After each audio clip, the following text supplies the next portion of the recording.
Assalamualaikum warahmatullahi wabarakatuh. Halo guys, bertemu lagi dengan saya Dewi Nursani dalam pelajaran akuntansi. Sebelum memulai pelajaran hari ini, kita berdoa dulu yuk. Let's open our program by reciting basmalah together. Bismillahirrahmanirrahim. Semoga pelajaran hari ini berjalan dengan lancar ya. Simak video ini sampai akhir ya guys.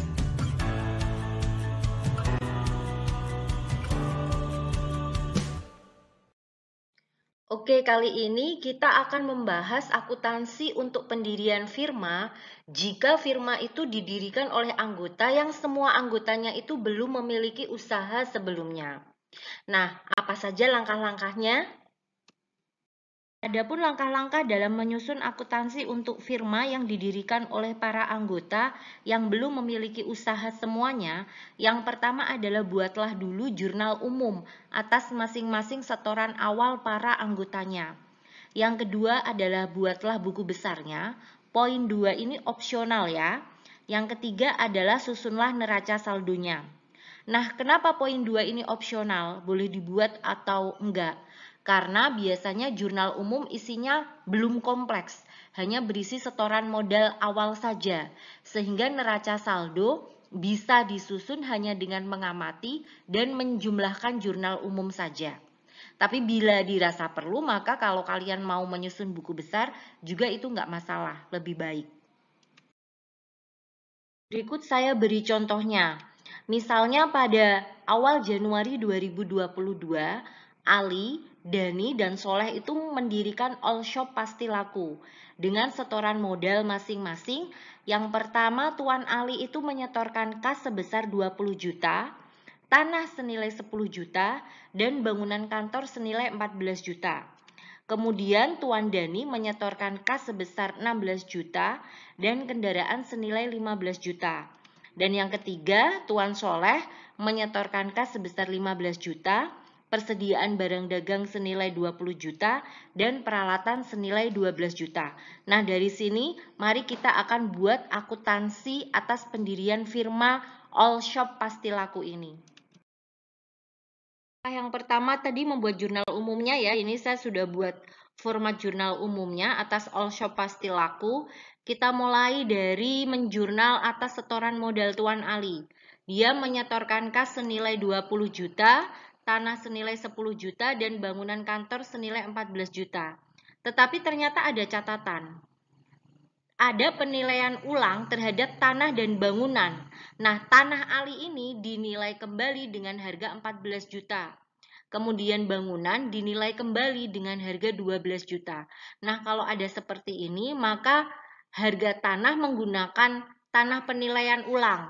Begitu pula bangunan menggunakan harga penilaian ulang. Sedangkan yang ada di sini, yang harga awal ini tidak kita gunakan. Sehingga Tuan Ali itu menyetorkan kas.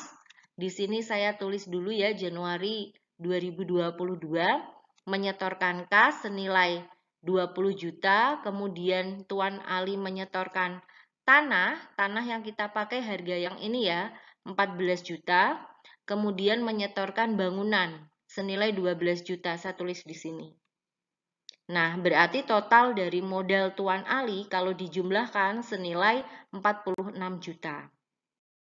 Jurnal umum yang kedua yaitu kepada Tuan Dani. Nah, ternyata tidak ada penilaian ulang atas setoran yang diberikan Tuan Dani kepada All Shop ini. Sehingga kita tulis apa adanya saja. Kas sebesar 16 juta, kita tulis di sini kas sebesar 16 juta.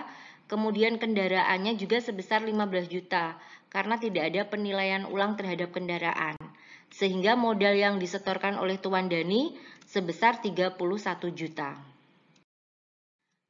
Kemudian atas setoran awal Tuan Soleh. Nah, Tuan Soleh ini menyetorkan kas senilai 15 juta.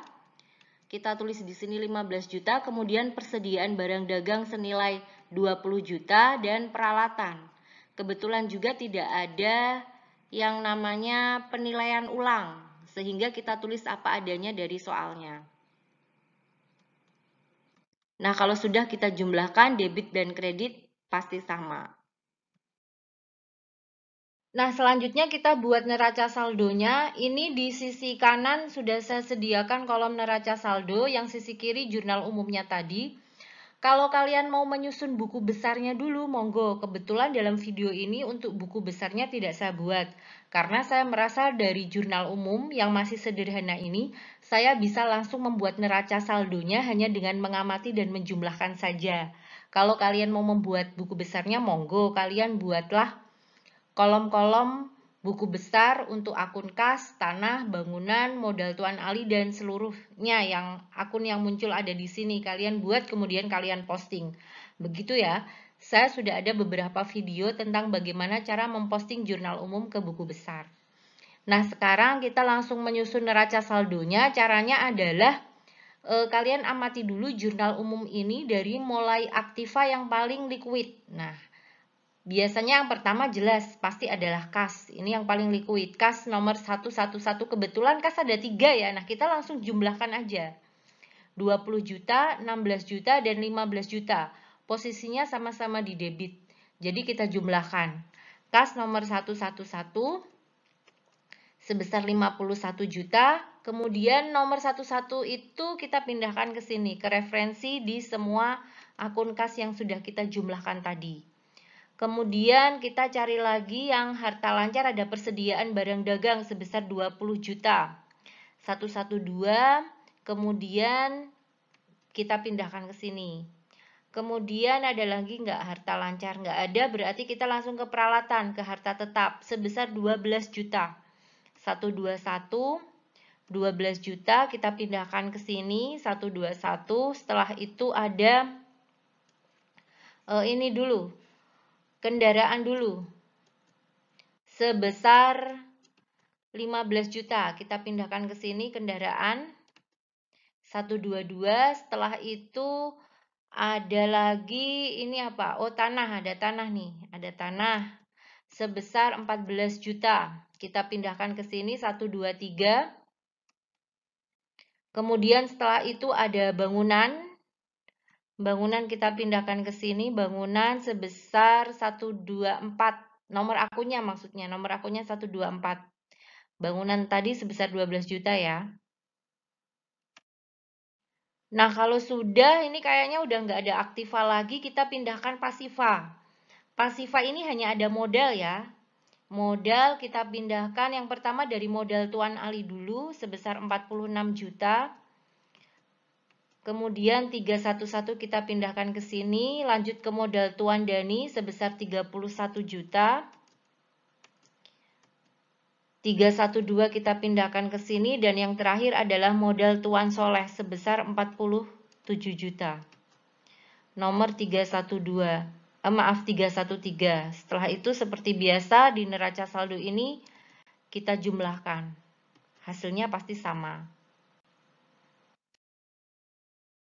Nah, sebenarnya prosesnya udah selesai, tapi kalian bisa mengubah bentuk neraca saldo yang stafel seperti ini menjadi bentuk kontrol seperti ini. Nah, yang di sisi kanan kalian lihat saya bedakan antara aktiva di sebelah kiri dan pasiva di sebelah kanan. Yang ini saya pecah menjadi bentuknya seperti ini atau bentuk kontrol.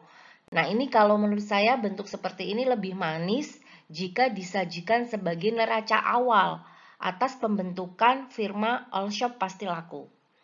Terima kasih yang sudah menyimak video ini sampai akhir. Let's close our program by reciting Hamdalah together. Alhamdulillahirrabbilalamin. Semoga pelajaran hari ini bermanfaat. Wassalamualaikum warahmatullahi wabarakatuh.